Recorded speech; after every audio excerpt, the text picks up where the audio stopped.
Hello students. चलिए, तो last class में हम लोगों ने देखा था कि डेल्टा ई कितना होता है। किसी दो ऑर्बिट के बीच एनर्जी का डिफरेंस डेल्टा ई हम लोग लिखे थे E not Z square 1/n1² minus 1/n2², ऐसा हम लोग देखे थे। और फिर आयनाइजेशन एनर्जी भी देखी गई थी, ये हम लोग लिखे थे E not into Z square by N square. ये बातें हम लोगों ने की थी। आयनाइजेशन एनर्जी क्या होता है, डिफरेंस इन एनर्जी क्या होता है, इलेक्ट्रॉन को कितना एनर्जी देंगे तब वो सेपरेट हो जाएगा, क्या करेंगे क्या नहीं करेंगे, किसी ऑर्बिट में जाने के लिए क्या एनर्जी क्या नहीं एनर्जी, ये सब बातें हम लोगों ने की थी। ठीक है, चलिए अब आगे बढ़ने से पहले एक क्वेश्चन हम लोग करते हैं इन्हीं दोनों चीज़ को यूज़ करते हुए, और जो कंसेप्ट्स लास्ट क्लास में मैंने बताए थे आपको उनको यूज करते हुए एक क्वेश्चन हम लोग करते हैं। लिखते हैं, लिखिए क्वेश्चन करते हैं फिर आगे बढ़ेंगे। लिखिए, hydrogen atom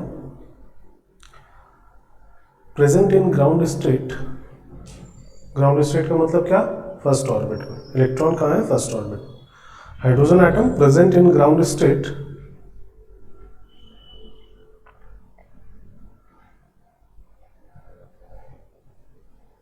is provided with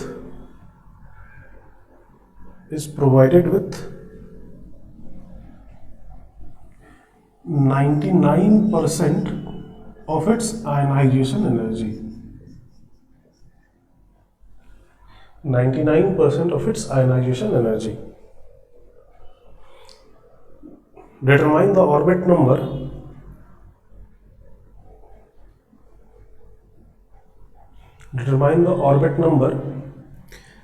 in which electron will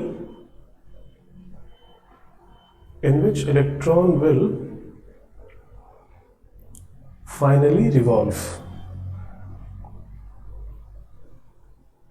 question समझ में आ रहा है। हाइड्रोजन एटम ग्राउंड स्टेट में है, मतलब इलेक्ट्रॉन फर्स्ट ऑर्बिट में है, उसको उसके आयनाइजेशन एनर्जी का 99% एनर्जी हम लोग दे दे रहे हैं, तो बताना है कि इलेक्ट्रॉन फाइनली किस ऑर्बिट में रिवॉल्व करेगा। चलिए वीडियो पॉज करिए और इसको ट्राई करिए, निकालिए किस ऑर्बिट में रिवॉल्व करेगा।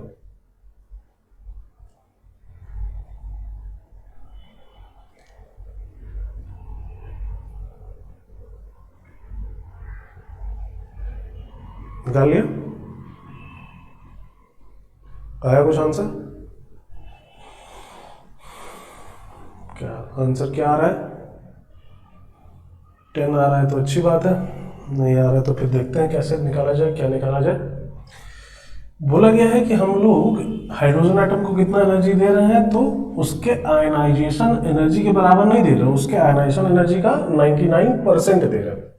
तो पहली बात, हाइड्रोजन एटम का आयनाइजेशन एनर्जी कितना है, उसकी आयनाइजेशन एनर्जी कितनी है, तो उसकी आयनाइजेशन एनर्जी उसके E not into Z square upon N square, और एन की वैल्यू भी कितनी है 1, तो ई नॉट ही है उसकी आयनाइजेशन एनर्जी है। हम लोग कितना एनर्जी दे रहे हैं, तो इसका 99%, मतलब ई नॉट इंटू 99/100, इतना एनर्जी हम लोग दी है, तो ये डेल्टा ई के बराबर होना चाहिए। डेल्टा ई कितना होता है, तो E not into Z square, Z है 1, वो फर्स्ट ऑर्बिट में था, मान लेते हैं किसी nth ऑर्बिट में चला गया होगा। अगर यहां से n की वैल्यू इंटीजर आ गई तो इसका मतलब है कि वो ऑर्बिट एग्जिस्ट कर रहा है, तो वहां पहुंच जाएगा इलेक्ट्रॉन। अगर n की वैल्यू इंटीजर नहीं आई, कुछ डिफरेंट आ गई इंटीजर से, डेसिमल में आ गई कुछ, तो इसका मतलब वो ऑर्बिट हो ही नहीं सकता, तो इलेक्ट्रॉन वहां नहीं जाएगा, तो फर्स्ट में ही रह जाएगा। तो देखा जाए यहां से n की वैल्यू क्या आ रही है, तो ई नॉट तो कैंसिल हो जाएगा, 99/100, यहाँ है 1 माइनस 1/n², तो 1/n² को इधर ले आते हैं, तो 1/n² is equal to 1 minus 99/100, तो ये हो गया 1/100, 1/100 मतलब 1/10 का स्क्वायर। इसको देख के हम लोग लिख सकते हैं कि n की वैल्यू 10 होनी चाहिए, और एक एग्जैक्ट इंटीजर वैल्यू आ रही है। 10th ऑर्बिट में इलेक्ट्रॉन जा सकता है, एग्जैक्टली 10th ऑर्बिट में जाने के लिए जितनी एनर्जी चाहिए उतनी ही हम लोग दे रहे हैं, तो ये इलेक्ट्रॉन फर्स्ट ऑर्बिट से 10th ऑर्बिट में पहुंच जाएगा। आंसर इसका आएगा electron will finally revolve in 10th orbit. समझ में आई बात? अगर ये वैल्यू इंटीजर नहीं आती, मान लीजिए कि आ गया था 10.5, तो इसका मतलब ये तो कोई ऑर्बिट एग्जिस्ट ही नहीं करेगा, ऐसा कोई ऑर्बिट 10.5 तो ऑर्बिट, तो इलेक्ट्रॉन वहां नहीं जाता, फर्स्ट ऑर्बिट में ही रह जाता, वहीं रिवॉल्व करता रहता, वो एनर्जी एक्सेप्ट ही नहीं करता। समझ में आया ये? चलिए चलिए तब आगे बढ़ते हैं हम लोग।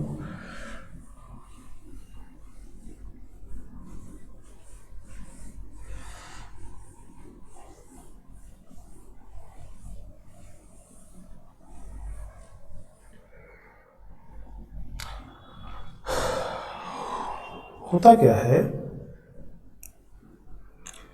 अच्छा लाइट रेडिएशन समझते हैं क्या होता है? लाइट रेडिएशंस, जो लाइट हमारे पास आती है वो क्या होता है समझते हैं?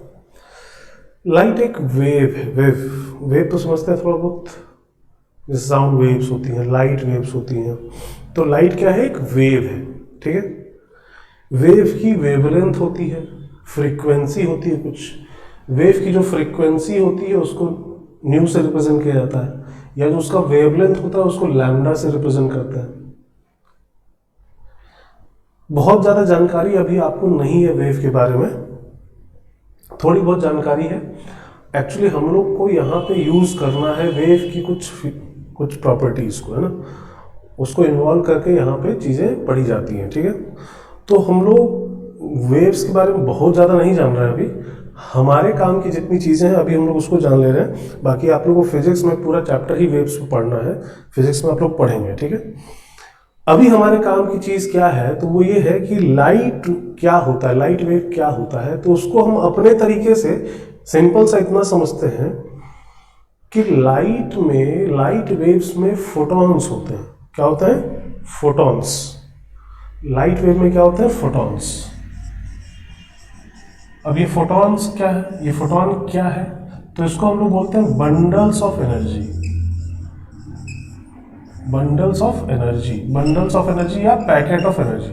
मतलब एक फोटॉन के पास एनर्जी होती है और लाइट इस तरह के कई फोटॉन से मिलकर बना होता है, ठीक है।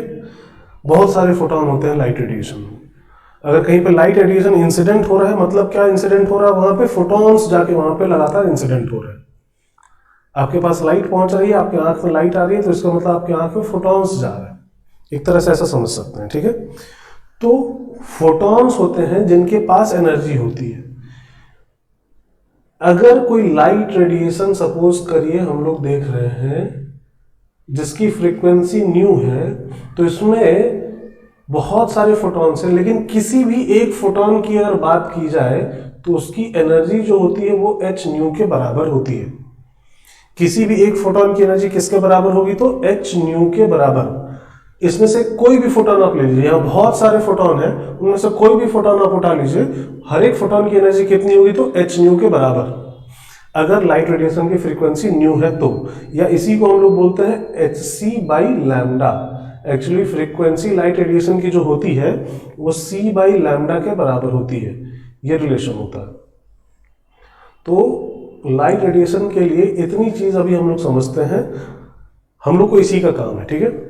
अच्छा, एक चीज और होती है, न्यू को हम लोग क्या बोल रहे हैं? फ्रीक्वेंसी, लैम्डा को हम लोग बोल रहे हैं वेवलेंथ। एक और चीज होती है वेव नंबर, इसको 1 लैम्डा के बराबर बोला जाता है, ठीक है। लैम्डा वेवलेंथ, 1 लैम्डा को हम लोग बोलते हैं वेव नंबर, ठीक है। तो लाइट रेडिएशन हमारे लिए क्या हुआ? लाइट रेडिएशन हमारे लिए फोटॉन्स हुआ, फोटॉन, और हर एक फोटॉन के पास कितनी एनर्जी? तो h न्यू के बराबर या फिर hc बाई लैम्डा के बराबर, दोनों एक ही चीज है, ठीक है। Nu is equal to c by lambda. इतना बस हमें यूज करना है यहाँ पे। बाकी चीजें लाइट रेडिएशंस के बारे में आप लोग फिजिक्स में पूरा डिटेल में पढ़ेंगे, वहां पे ज्यादा बेटर तरीके से समझेंगे। हमें इसको यूज करना है यहाँ पे, इसलिए इतना मैंने आपको बता दिया। अभी बहुत ज्यादा हम लोग रिसर्च नहीं करेंगे लाइट रेडिएशंस पे, इतनी ही बात करके हम लोग आगे बढ़ेंगे, ठीक है। क्या चीज कि हम लोगों ने ये बोला कि इलेक्ट्रॉन किसी एक ऑर्बिट से दूसरे ऑर्बिट में जाएगा, n1 ऑर्बिट से n2 ऑर्बिट में, तो इलेक्ट्रॉन को हमें एनर्जी देनी पड़ेगी, और कितनी देनी पड़ेगी? तो डेल्टा ई के बराबर। और ये डेल्टा ई कितना होगा, इसका फॉर्मूला हम लोग ने लिखा। तो ये एनर्जी जो हम लोग दे रहे हैं इलेक्ट्रॉन को डेल्टा ई, वो कैसे दे रहे हैं? तो हम लोग ये काम करते हैं इस इलेक्ट्रॉन पे हम लोग लाइट रेडिएशन इंसिडेंट कराते हैं। लाइट रेडिएशन इंसिडेंट कराते हैं जिसकी फ्रीक्वेंसी है न्यू या वेवलेंथ है लैम्डा, ठीक है। तो होगा क्या, लाइट रेडिएशन इंसिडेंट कराएंगे तो इसका मतलब क्या होगा, इसमें फोटोन इंसिडेंट हो रहे होंगे। और होगा क्या, इस लाइट रेडिएशन का एक फोटोन जाके अपनी पूरी एनर्जी इस एक इलेक्ट्रॉन को दे देगा, और वो अगर एनर्जी इसके बराबर हो गई तो ये इलेक्ट्रॉन n1 से n2 में चला जाएगा। बात ये क्लियर हो रही है। एक फोटोन उसको कितनी एनर्जी देगा, एक फोटोन के पास एनर्जी होती कितनी है, तो h न्यू के बराबर या hc बाय लैम्डा के बराबर। तो ये जो डेल्टा E है, E2 माइनस E1, ये किसके बराबर हो जाए, h न्यू के बराबर। ये फोटोन उसको कितनी एनर्जी दिया, h न्यू, यही किसके बराबर हो जाए, डेल्टा E। तो ये इलेक्ट्रॉन यहां से यहां ट्रांजिशन करेगा, n1 से कहां चला जाएगा, n2 में। तो हमें बोला क्या जाता है, हमें बोला जाता है इस लाइट रेडिएशन की फ्रीक्वेंसी बताइए सो दैट इलेक्ट्रॉन n1 से n2 में चला जाए। किस फ्रीक्वेंसी की लाइट रेडिएशन इंसिडेंट की जाए सो दैट इलेक्ट्रॉन n1 से n2 में चला जाए, या किस वेवलेंथ की लाइट रेडिएशन इंसिडेंट की जाए कि इलेक्ट्रॉन n1 से n2 में चला जाए। फ्रीक्वेंसी निकालना है तो यहां से निकाल लिया जाएगा, वेवलेंथ निकालना है तो इसी को लिख देंगे hc बाई लैम्डा। चलिए, तो ज्यादातर वेवलेंथ का क्वेश्चन आता है तो वेवलेंथ का ही फॉर्मूला हम लोग लिख लेते हैं। hc बाई लैम्डा की वैल्यू किसके बराबर, तो डेल्टा E के बराबर। और डेल्टा E कितना होता था, तो E0 z square 1 upon n1 square minus 1 upon n2 square, ऐसा होता था। यहां से हमें लैम्डा निकालना है तो इस hc को इधर हम लोग भेज देते हैं, और 1 upon lambda is equal to लिख देंगे E0 upon hc into Z square 1 upon n1 square minus 1 upon n2 square, ऐसा लिख दिया जाएगा। E0 क्या है, तो एक कांस्टेंट है, h प्लैंक्स कांस्टेंट, और c speed of light. Speed of light भी एक कांस्टेंट है, पढ़ा ही होगा आप लोग। तो ये पूरा टर्म क्या हो गया, कांस्टेंट। तो इसको हम लोग एक नया कांस्टेंट बना देते हैं, RH से रिप्रेजेंट करते हैं इसको बोला जाता है रिडबर्ग कांस्टेंट, ठीक है। इसको हम लोग बोलते हैं रिडबर्ग कांस्टेंट। तो RH z square 1 upon n1 square minus 1 upon n2 square, ये हो गया 1 अपॉन लैम्डा। और 1 अपॉन लैम्डा को हम लोग क्या बोलते थे, वेव नंबर। तो वेव नंबर निकालना हो या फिर वेवलेंथ निकालना हो, यहां से निकाला जाएगा इस फॉर्मूले से, जहां पे RH को हम लोग क्या नाम दिए हैं, तो RH को बोला गया है रिडबर्ग कांस्टेंट, रिडबर्ग कांस्टेंट। इसकी वैल्यू कितनी, 109678 सेंटीमीटर इनवर्स, ऐसा वैल्यू होता है। बट कैलकुलेशन में हम लोग इस तरह का अजीबोगरीब वैल्यू नहीं लेंगे। कैलकुलेशन में हम लोग क्या कर लेंगे, इसको 1.1 इंटू 10⁵ सेंटीमीटर इनवर्स, इतना लिख लेंगे अप्रोक्सीमेटली। इसको राउंड ऑफ करके 1.1 इंटू 10⁵ सेंटीमीटर इनवर्स, सेंटीमीटर में यूनिट है, ध्यान दीजिएगा, सेंटीमीटर इनवर्स में, है ना। तो यहां से क्या आया, इस फॉर्मूले से क्या आएगा, लैम्डा आएगा। लैम्डा मतलब क्या, वेवलेंथ। किसका वेवलेंथ, लाइट रेडिएशन का। किस लाइट रेडिएशन का, जो रिक्वायर्ड है इलेक्ट्रॉन को किसी एक ऑर्बिट से दूसरे ऑर्बिट में भेजने के लिए। एक चीज और कि अगर इलेक्ट्रॉन लोअर से हायर में जा रहा है तो इतनी एनर्जी हम लोग दे रहे हैं, अगर हायर से लोअर में आता है तो क्या होता है, तो एनर्जी रिलीज होती है, कितनी, डेल्टा ई। तो जो एनर्जी रिलीज होगी वो भी किस फॉर्म में रिलीज होगी, तो in the form of light radiation. तो जो लाइट रेडिएशन एमिट हुई है वहां से, उसका वेवलेंथ निकालना है तो उसके लिए भी यही काम होगा, सेम फॉर्मूला लगेगा उसके लिए भी, वही चीज इसके लिए भी हम लोग कर रहे होंगे, है ना। बात समझ में आ रही है, सेम काम इसके लिए भी हो रहा होगा। तो यहां से हम लोग लैम्डा निकाल सकते हैं दोनों का, किसका, जो लाइट रेडिएशन हमें देना पड़ेगा इलेक्ट्रॉन कहीं भेजने के लिए, या जो लाइट रेडिएशन एमिट होगी जब इलेक्ट्रॉन हायर से लोअर में आएगा तब। तो वहां हेडिंग डालिए, लिखिए, नोट करिए, हेडिंग डाल के फिर इसको नोट करना है। हेडिंग क्या डालेंगे, लिखिए wavelength of light radiation, wavelength of light radiation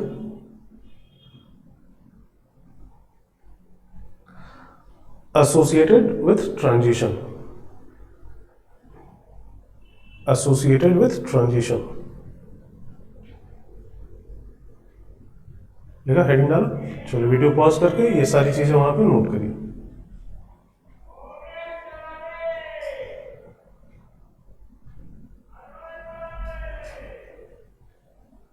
note कर लिए, नोट कर लिए सब लोग। चलिए लिखते हैं क्वेश्चन, क्वेश्चन करते हैं, लिखिए question. Calculate the wavelength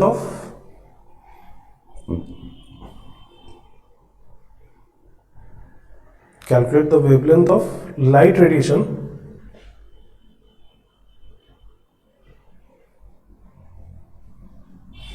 required for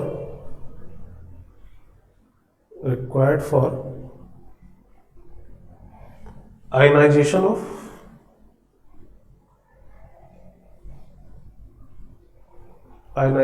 hydrogen atom present in ground state, required for ionization of hydrogen atom present in ground state।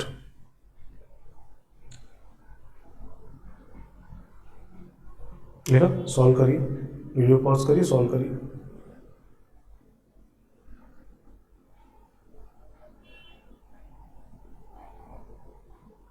चलो हमें क्या निकालना है, वेवलेंथ किसका, लाइट रेडिएशन का।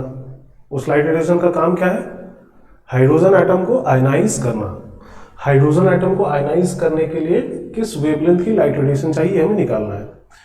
तो करना क्या है, आयनाइज करना है, तो इसका मतलब इलेक्ट्रॉन को कहां भेजना है, इन्फानाइट पे। तो हम एक काम करेंगे, यहां पे क्या लिख देंगे, इन्फानाइट।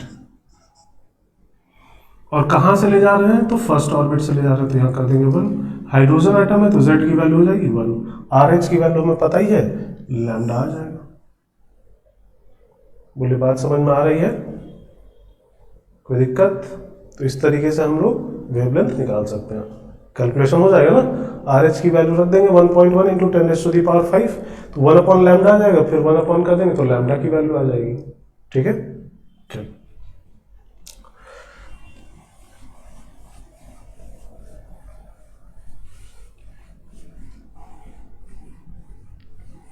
यहाँ पे आयनाइजेशन के लिए दिया गया, तो हो सकता है बोला जाए कि सेकंड ऑर्बिट से फोर्थ ऑर्बिट में जा रहा है, तो बताइए किस वेवलेंथ की लाइट रेडिएशन देनी पड़ेगी, या फोर्थ से सेकंड में आ रहा है तो किस वेवलेंथ की लाइट रेडिएशन एमिट होगी। इस तरह के क्वेश्चन बनाए जा सकते हैं, या रेशियो पूछा जा सकता है वेवलेंथ का। हाइड्रोजन एटम में इलेक्ट्रॉन सेकेंड ऑर्बिट से फर्स्ट ऑर्बिट में गया, और हीलियम प्लस में इलेक्ट्रॉन थर्ड ऑर्बिट से सेकेंड ऑर्बिट में गया, तो बताइए कि इन दोनों से जो लाइट रेडिएशन एमिट हो रही है उनकी वेवलेंथ का रेशियो क्या है। सॉल्व हो जाएगा ये question. 1 upon lambda 1 is equal to RH, Z इसका 1 है, 1 upon N1 square minus 1 upon N2 square. ठीक है, इसके लिए 1 upon lambda 2 is equal to RH, इसके लिए Z2 है तो 2 का स्क्वायर इंटू ब्रैकेट में 1 upon N1 square minus 1 upon N2 square. ठीक है, फिर दोनों का रेशियो लेके लैम्डा 1 अपॉन लैम्डा 2 बता देना है। सॉल्व कर लेंगे इस तरह क्वेश्चंस।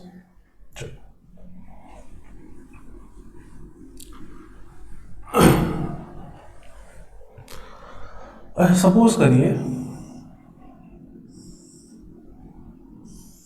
कोई ऑर्बिट है, ये N1 है, N2 है, ये N3 है।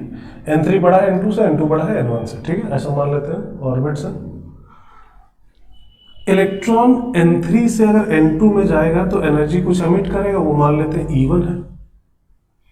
इलेक्ट्रॉन N2 से N1 में जाएगा तो कुछ एनर्जी एमिट करेगा, वो मान लेते हैं E2 है। अच्छा, अगर इलेक्ट्रॉन डायरेक्टली N3 से N1 में जाएगा तो भी तो एनर्जी एमिट करेगा, वो मान लेते हैं E3 है। तो E1, E2 और E3 में क्या रिलेशन होगा, ये बात अगर की जाए तो इन ऑर्बिट्स की एनर्जी फिक्स है ना। ऐसा तो है नहीं कि कुछ भी एनर्जी हो जाएगी, ऑर्बिट की एनर्जी तो फिक्स है। तो यहां से यहां जाए, फिर यहां से यहां जाए, या डायरेक्टली यहां चला जाए, ऐसा तो है नहीं कि अलग अलग एनर्जी निकलेगी। एनर्जी क्या निकलेगी, सेम। मतलब कहने का क्या है कि यहाँ E1 एनर्जी रिलीज हुई, यहाँ E2 एनर्जी रिलीज हुई। अगर वो ब्रेक करके जर्नी किया, अगर एक बार में चला जाता तो जो एनर्जी E3 रिलीज हो रही है वो कितनी होनी चाहिए थी, तो E1 प्लस E2 के बराबर। ऐसा नहीं कि ब्रेक करने से कुछ डिफरेंट एनर्जी रिलीज कर देगा, वो टोटल उतनी ही एनर्जी रिलीज करेगा, क्योंकि इन दोनों के बीच में एनर्जी का डिफरेंस फिक्स है। ऐसा नहीं कि डिफरेंस कुछ अलग हो सकता है ना। चलिए, अच्छा बोला गया कि यहां से यहां आया तो जो लाइट रेडिएशन एमिट हुई उसकी वेवलेंथ है λ1। जो लाइट रेडिएशन एमिट हो रही है उसकी वेवलेंथ है लैम्डा 1। यहां से यहां जा रहा है तो जो लाइट रेडिएशन एमिट हो रही है उसकी वेवलेंथ है लैम्डा 2। और यहां अगर डायरेक्टली चला गया तो जो लाइट रेडिएशन एमिट हो रही है उसकी वेवलेंथ है लैम्डा 3। तो बताना लैम्डा 1, लैम्डा 2 और लैम्डा 3 में क्या रिलेशन है, ये बताना है। तो एनर्जी का रिलेशन तो हमने लिख दिया, वेवलेंथ का रिलेशन क्या होगा, lambda 1 plus lambda 2 is equal to lambda 3। नहीं, ऐसा नहीं होगा।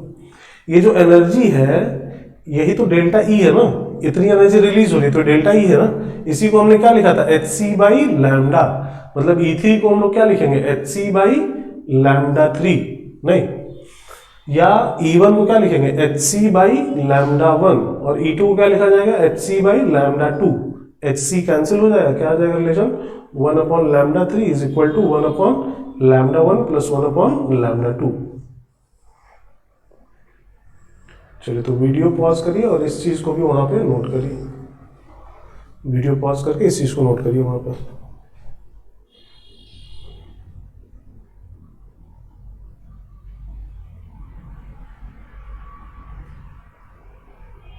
चलिए, नोट कर लिया।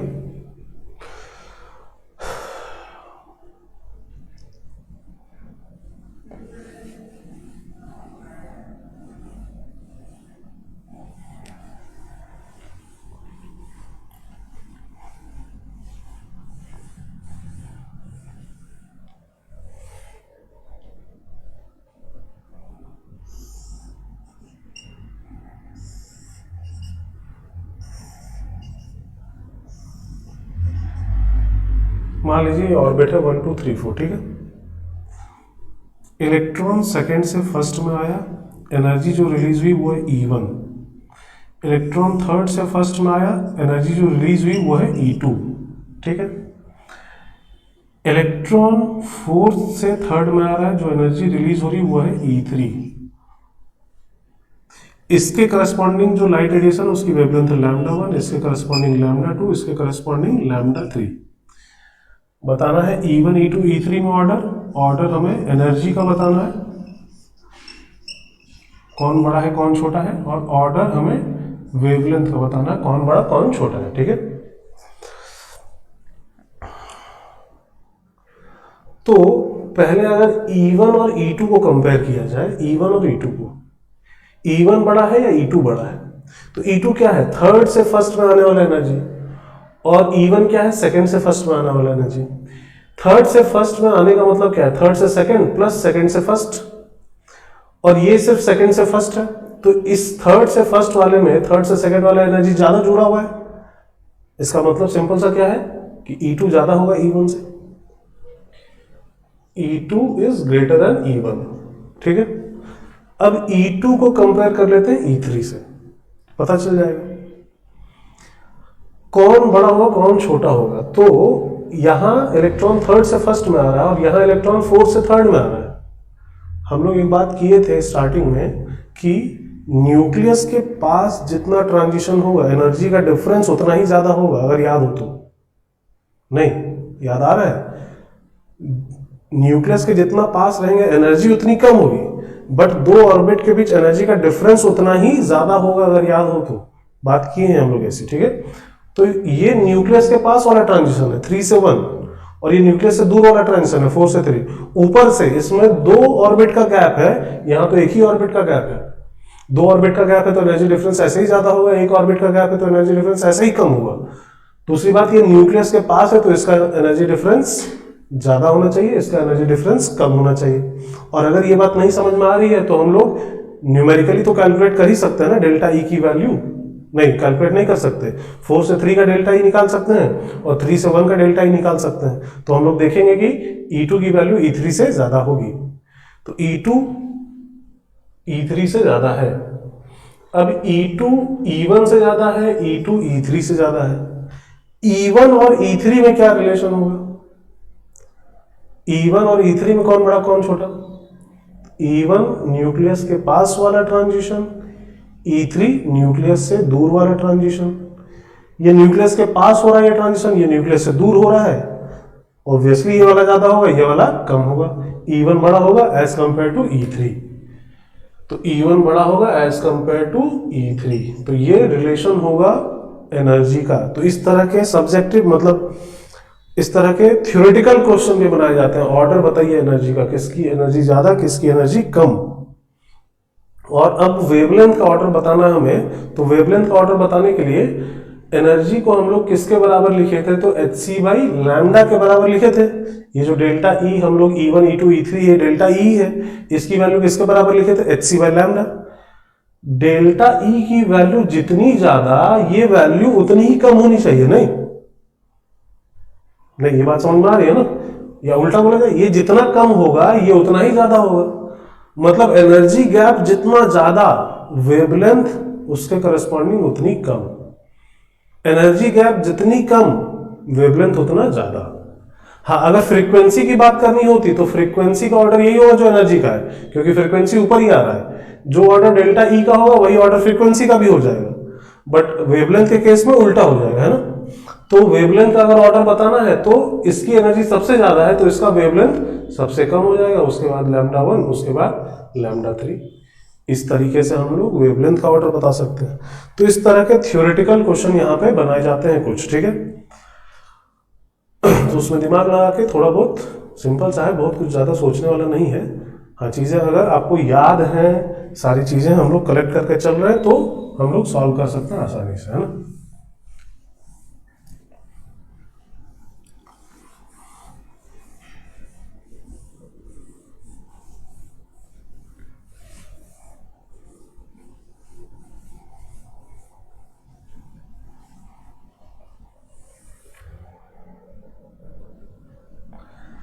चलिए आगे बढ़ा जाए।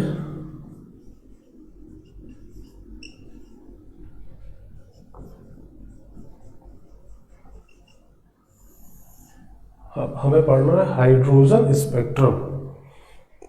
अगर याद हो तो जब हम लोगों ने रदरफोर्ड्स मॉडल पढ़ा था ना, रदरफोर्ड्स मॉडल में एक ड्रॉबैक ये बोला गया था कि रदरफोर्ड मॉडल हाइड्रोजन स्पेक्ट्रम को एक्सप्लेन नहीं कर पाता है। तो वो चीज बोर मॉडल में आके एक्सप्लेन की गई, बोर मॉडल के हेल्प से हाइड्रोजन स्पेक्ट्रम को। तो अब हमें ये देखना है कि हाइड्रोजन स्पेक्ट्रम है क्या और इसको बोर मॉडल से कैसे एक्सप्लेन किया गया। हाइड्रोजन स्पेक्ट्रम क्या है पहले ये समझते हैं, ठीक है। सपोज करिए हमारे पास एक सैंपल है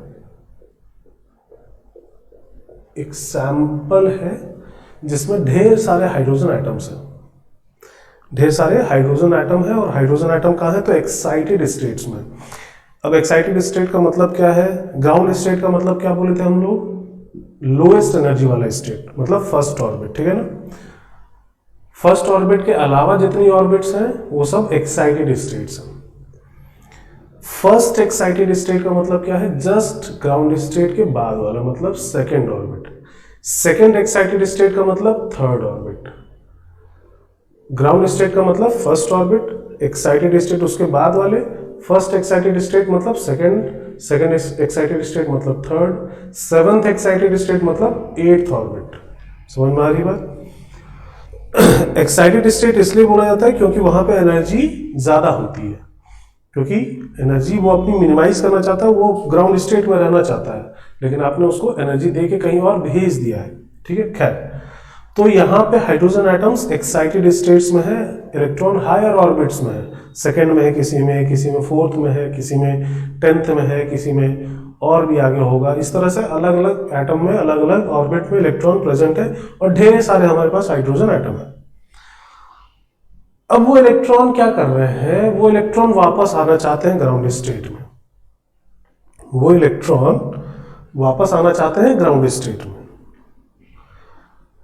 वापस आना चाहते हैं ग्राउंड स्टेट में तो कैसे आएंगे, जैसे मान लो कोई इलेक्ट्रॉन फोर्थ ऑर्बिट में है, उसको फर्स्ट ऑर्बिट में जाना है, कैसे जाएगा, तो या तो 4 से 1 में डायरेक्टली चला जाए, 4 में था 1 में चला गया, या हो सकता है 4 से 3 में जाए, 3 से 2 में, 2 से 1 में, या हो सकता है 4 से 2, 2 से 1, या हो सकता है 4 से 3, 3 से 1, कई तरीके से वो जा सकता है। तो कई तरीके से वहां पे ट्रांजिशन हो रहे होंगे, इलेक्ट्रॉन अलग अलग ऑर्बिट से अलग अलग ऑर्बिट में जा रहे होंगे, सब finally ground state first orbit की तरफ जा रहे हैं, है ना। तो रुक रुक के जा रहे होंगे, कोई डायरेक्टली चला जा रहा होगा, कोई बीच में 2-3 बार रुका होगा, कई तरीके से इलेक्ट्रॉन्स जा रहे होंगे। और अगर ऐसा हुआ है तो वहां से बहुत सारी एनर्जी निकल रही होगी, और एनर्जी किस फॉर्म में निकल रही होगी, तो in the form of light radiations. मतलब यहां से लाइट रेडिएशंस निकल रही है ना, बहुत सारी लाइट रेडिएशंस निकलेंगी, और जो लाइट रेडिएशन निकलेंगी वो अलग अलग वेवलेंथ की भी हो सकती हैं, क्योंकि डेल्टा ई तो सेम नहीं होता अलग अलग ऑर्बिट का। 4 से 3 का जो डेल्टा ई है और 3 से 2 का जो डेल्टा ई वो अलग अलग होगा, और delta E is equal to H C by lambda, तो डेल्टा ई डिफरेंट होगा तो लैम्डा भी डिफरेंट होगा।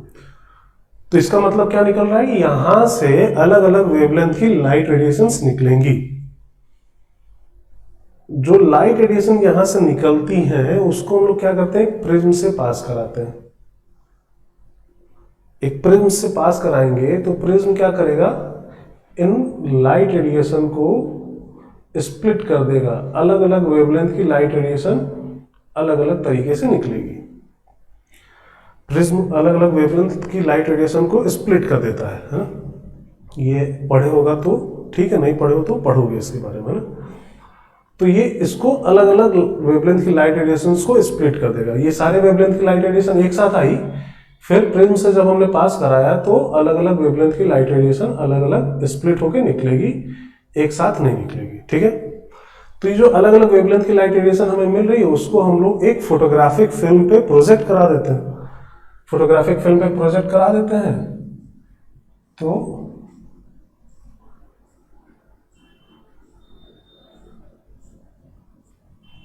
यहां पे फोटोग्राफिक फिल्म पे एक पैटर्न बन जाता है कि इस पैटर्न में हमें यहां पे लाइट रेडिएशन, यहां पे लाइट रेडिएशन, इस जगह से इस जगह पे, इस जगह पे, इस जगह पे, इस जगह पे, इस तरह का हमें मिला। तो इसी को बोला जाता है हाइड्रोजन स्पेक्ट्रम। इसी चीज को हम लोग स्पेक्ट्रम नाम देते हैं और इसको हम लोग क्या नाम देते हैं, हाइड्रोजन स्पेक्ट्रम। समझ में आ रही बात?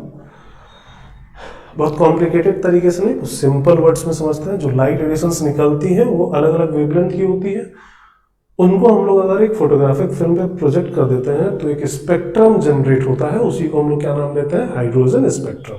ठीक है, एक दो बात इस स्पेक्ट्रम के रिलेटेड कर लें। ये स्पेक्ट्रम कब बना, तो जब लाइट रेडिएशंस एमिट हुई तब बना। दो तरीके से स्पेक्ट्रम हम लोग बना सकते हैं। अगर लाइट रेडिएशन एमिट हो रही है तब भी हम लोग स्पेक्ट्रम बना सकते हैं, अगर लाइट रेडिएशन एब्जॉर्ब हो रही है कहीं तो उससे भी एक स्पेक्ट्रम बनता है। उससे कैसे बनता है वो हम लोग को नहीं जानना है, बट दोनों तरीके से स्पेक्ट्रम बनते हैं, लाइट रेडिएशन के एमिशन से और लाइट रेडिएशन के एब्जॉर्प्शन से। ये कब बना, तो जब लाइट रेडिएशन का एमिशन हुआ, तो इसलिए बोला जाता है कि hydrogen spectrum is an emission spectrum. ये लाइट रेडिएशन के एमिशन की वजह से बन रहा है, तो हाइड्रोजन स्पेक्ट्रम को बोला जाता है it is an emission spectrum, पहली बात। दूसरी बात बोला जाता है it is a discontinuous spectrum. Hydrogen spectrum is a discontinuous spectrum. Discontinuous क्यों बोला जाता है, इस पे हमें, इस स्पेक्ट्रम पे हमें कुछ पर्टिकुलर वेवलेंथ की लाइट रेडिएशंस मिल रही है। जैसे इस वेवलेंथ की लाइट रेडिएशन मिली, इसकी मिली, इसकी मिली, इसकी मिली, इसकी मिली, लेकिन इन दोनों के बीच में जो लाइट रेडिएशन है, जिनकी वेवलेंथ इन दोनों के बीच में है, वो लाइट रेडिएशन हमें नहीं मिल रही है ना। और ऐसा इसलिए हो रहा है क्योंकि यहाँ हाइड्रोजन आइटम्स में डेल्टा ई की कुछ फिक्स वैल्यूज है। जैसे किसी ऑर्बिट में एनर्जी की फिक्स वैल्यू है, तो एनर्जी अगर फिक्स है तो डेल्टा ई की भी कुछ फिक्स वैल्यूज ही होंगी, और डेल्टा ई की अगर कुछ फिक्स वैल्यू होंगी तो लैम्डा की भी कुछ फिक्स वैल्यूज ही होंगी। ऐसा तो नहीं है कि लैम्डा कुछ भी हो जाएगा रैंडमली, डेल्टा ई के अकॉर्डिंग लैम्डा चेंज होगा, और डेल्टा ई की कुछ फिक्स वैल्यूज है तो लैम्डा की भी कुछ फिक्स वैल्यूज होंगी। हर एक वेवलेंथ की लाइट रेडिएशन हमें नहीं मिलेगी, हमें एक पर्टिकुलर वेवलेंथ लैम्डा 1 की हमें लाइट रेडिएशन मिली, फिर लैम्डा 2 की मिली, इनके बीच में जो अलग अलग वेवलेंथ की लाइट रेडिएशन वो हमें नहीं मिल रही है। हम लोग किसी स्पेक्ट्रम को कंटिन्यूअस तब बोलते हैं जब हमें हर एक वेवलेंथ की लाइट रेडिएशन मिलती है। इस तरीके से अगर हर एक वेवलेंथ की लाइट रेडिएशन हमें मिल रही होती तो हम लोग बोलते हैं कि ये कंटिन्यूअस स्पेक्ट्रम है, बट ऐसा तो है नहीं। हमें क्या मिल रहा है, कुछ पर्टिकुलर वेवलेंथ की लाइट रेडिएशन, λ1 मिला, λ2 मिला, इसके अलावा नहीं मिला इनके बीच में। तो इसलिए इसको बोला जाता है डिसकंटिन्यूअस। कंटिन्यूअस तब जब हर एक वेवलेंथ की लाइट रेडिएशन मिलती है, लेकिन हर एक तो मिली नहीं है, कुछ पर्टिकुलर वेवलेंथ की लाइट रेडिएशन मिली है, इसलिए इसको बोला जाता है डिसकंटिन्यूअस स्पेक्ट्रम। ठीक है, तो hydrogen spectrum is an emission spectrum and is a discontinuous spectrum. ठीक है, हेडिंग डालते हैं वहां पे हाइड्रोजन स्पेक्ट्रम और पहले कुछ चीजें लिखते हैं, उसके बाद आगे बढ़ते हैं। ठीक है, लिखते हैं, लिखिए, हेडिंग डालिए hydrogen spectrum.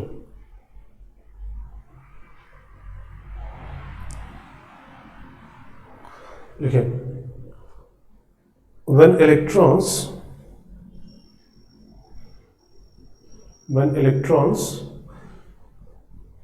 present in excited states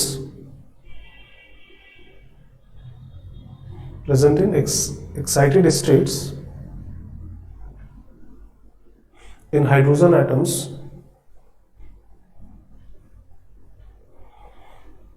moves to ground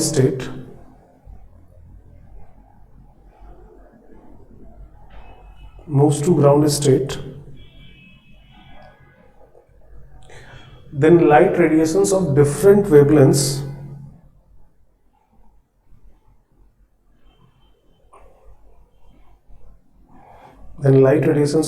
wavelengths are emitted.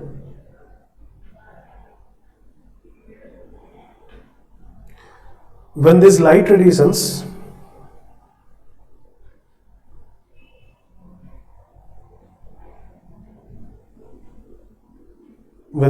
radiations are passed through a prism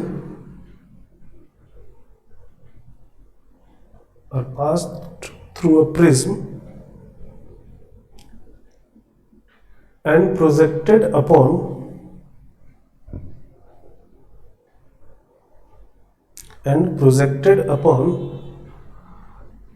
a photographic film,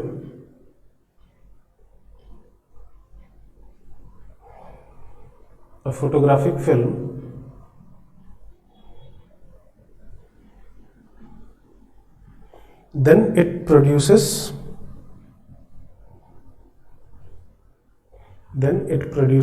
a spectrum.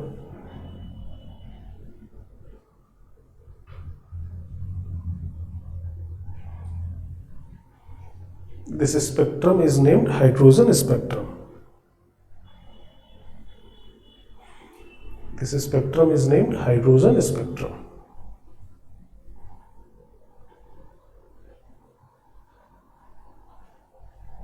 देखा, नेक्स्ट लाइन से लिखेंगे वहां पे, hydrogen spectrum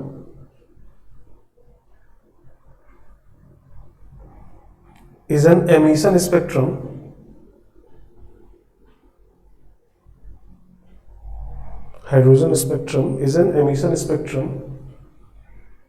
and a discontinuous spectrum.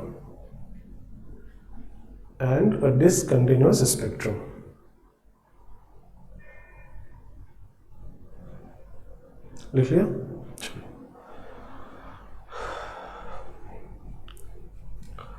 होता क्या है कि इस स्पेक्ट्रम को कई लोगों ने स्टडी किया और कुछ ऑब्जर्व किया, और उसके बेसिस पे होता क्या है, हम लोग इस स्पेक्ट्रम को कई पार्ट्स में डिवाइड कर देते हैं, उनको हम लोग बोलते हैं सीरीज। बोलता है hydrogen spectrum is divided into several series. क्या है वो, देखते हैं उसको, लिख लेते हैं वहां पे, लिखिए hydrogen spectrum is divided, hydrogen spectrum is divided into several series.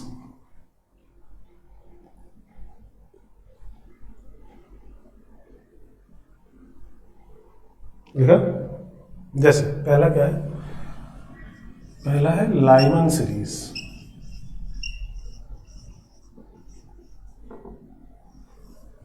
Lyman series क्या है, इन्होंने स्पेक्ट्रम को स्टडी किया और देखा, ये ऑब्जर्व किया कि इलेक्ट्रॉन चाहे किसी भी ऑर्बिट में रहा हो, अगर वो फर्स्ट ऑर्बिट में आ रहा है, किसी भी हायर ऑर्बिट से अगर वो फर्स्ट ऑर्बिट में आ रहा है, तो लाइट रेडिएशन एमिट हो रही है, तो जो लाइट रेडिएशन एमिट हो रही है वो अल्ट्रा वायलेट लाइट रेडिएशन होती है।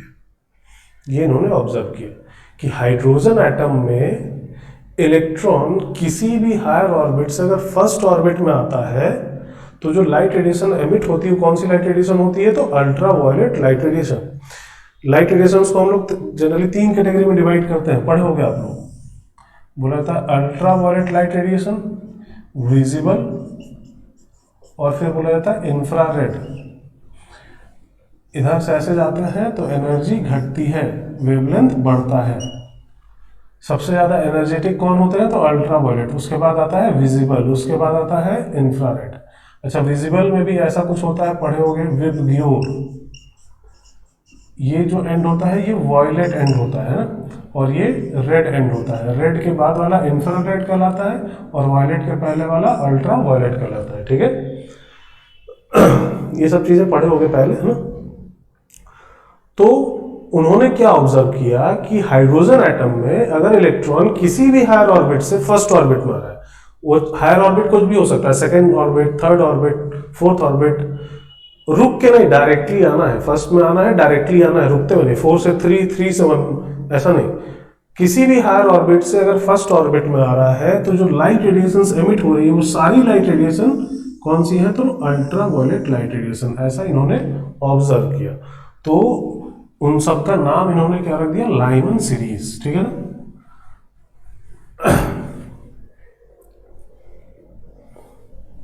लिखते हैं, इसमें लिखा है लाइमन सीरीज, लिखते हैं, लिखिए वहां पे, when electrons from any of the higher orbit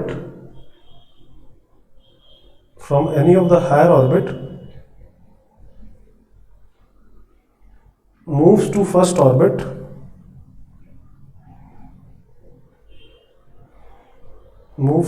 orbit, in hydrogen atoms,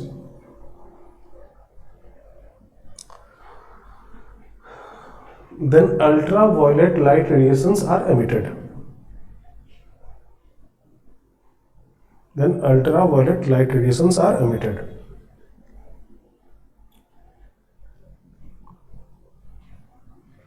चलिए, तो अब अगर लाइमन सीरीज के किसी रेडिएशन का वेवलेंथ निकालना है आपको, तो फॉर्मूला तो हम लोग यही यूज करेंगे जो हमारे पास है लैम्डा का, 1/λ is equal to RH Z square 1/N1² minus 1/N2²। हाँ, अगर लाइमन सीरीज की लाइट रेडिएशन है तो ये बात श्योर है कि इलेक्ट्रॉन कहीं से भी आ रहा हो, जाएगा कहां, तो फर्स्ट ऑर्बिट में। मतलब N1 की वैल्यू फिक्स हो जाएगी 1, अगर लाइमन सीरीज का लाइट रेडिएशन है तो। हाँ, N2 की वैल्यू क्या हो सकती है, तो कुछ भी हो सकती है, 2, 3, 4, इस तरह से कुछ भी हो सकता है। ठीक है, कुछ टर्म्स यूज किए जाते हैं क्वेश्चन बनाने के लिए। क्या टर्म्स यूज किए जाते हैं देखते हैं। जैसे बोला जाता है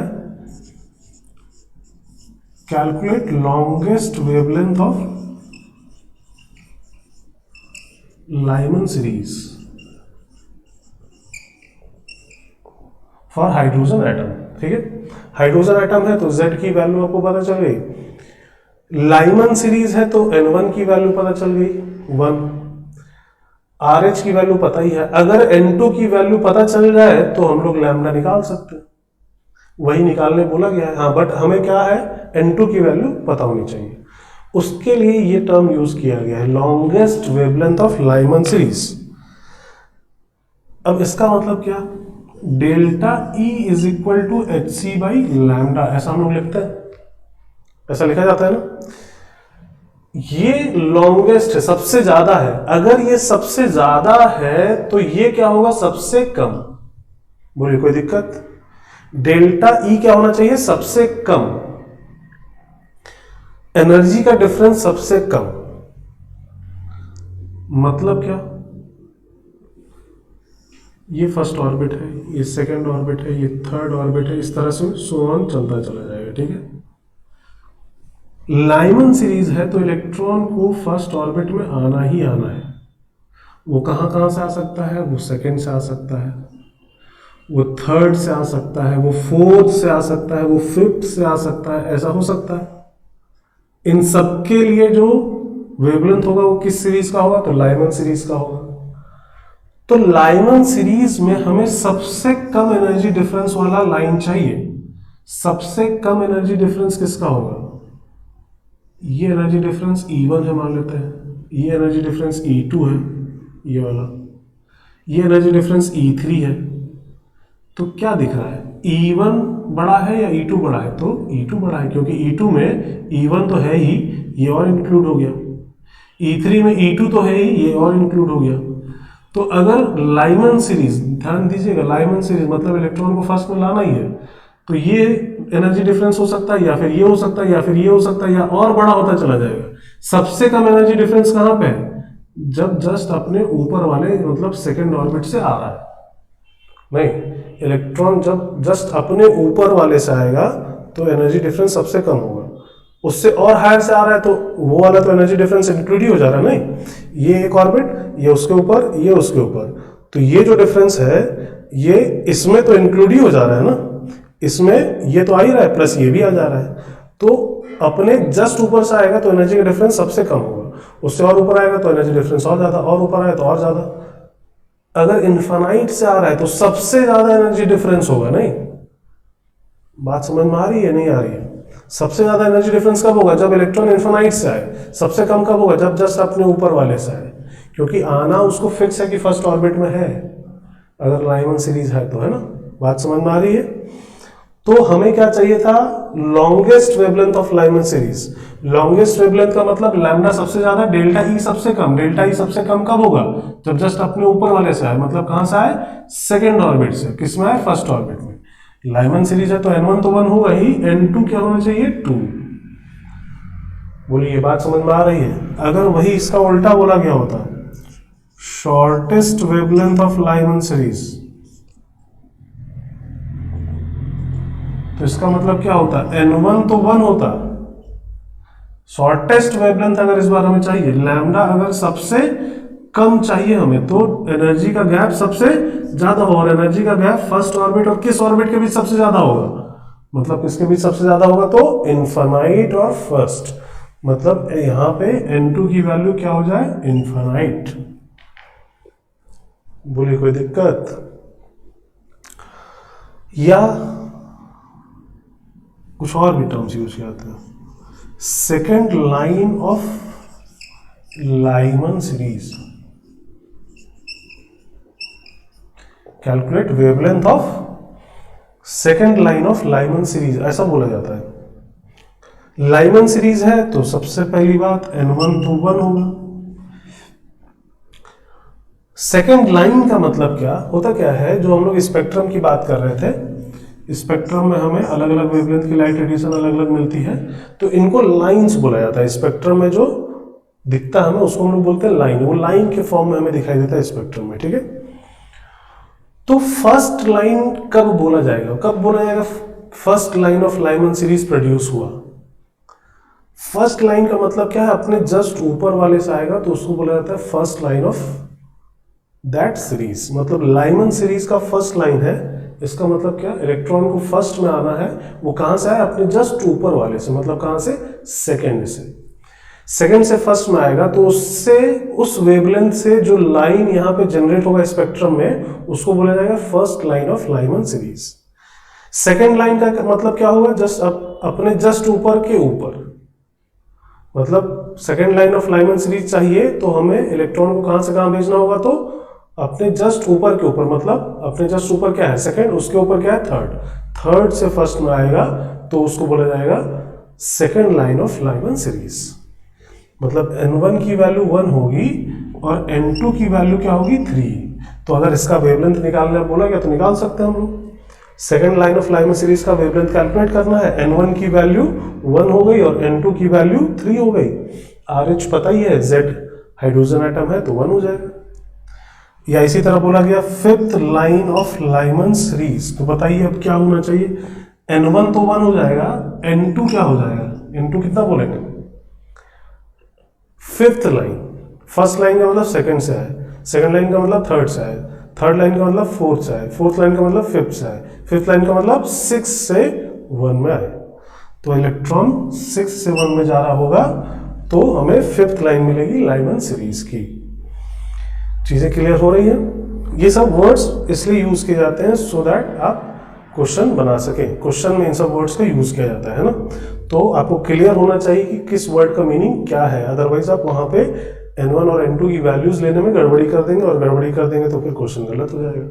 तो n1 और n2 की वैल्यूज हमें सही से लेनी है, तब हम लोग इसको सॉल्व कर पाएंगे। ठीक है, तो ये पहला सीरीज है लाइमन सीरीज, है ना। लाइमन सीरीज में हम लोग को जो लिखना था वो तो हम लोगों ने लिख लिया। अब ये सारी चीजें भी वहां पे नोट कर लीजिए, और आज का लेक्चर हम लोग यहीं पे कंप्लीट करते हैं। इसके आगे हम लोग अब नेक्स्ट क्लास में और भी जो सीरीज हैं इससे रिलेटेड वो अब हम लोग देखेंगे नेक्स्ट क्लास में। आज का क्लास हम लोग यहीं पे कंप्लीट करते हैं। हाँ, लेकिन इन सब चीज़ों को आप वहाँ पे कॉपी में नोट कर लेंगे, जरूर कर लेंगे। ठीक है, चलिए, थैंक यू।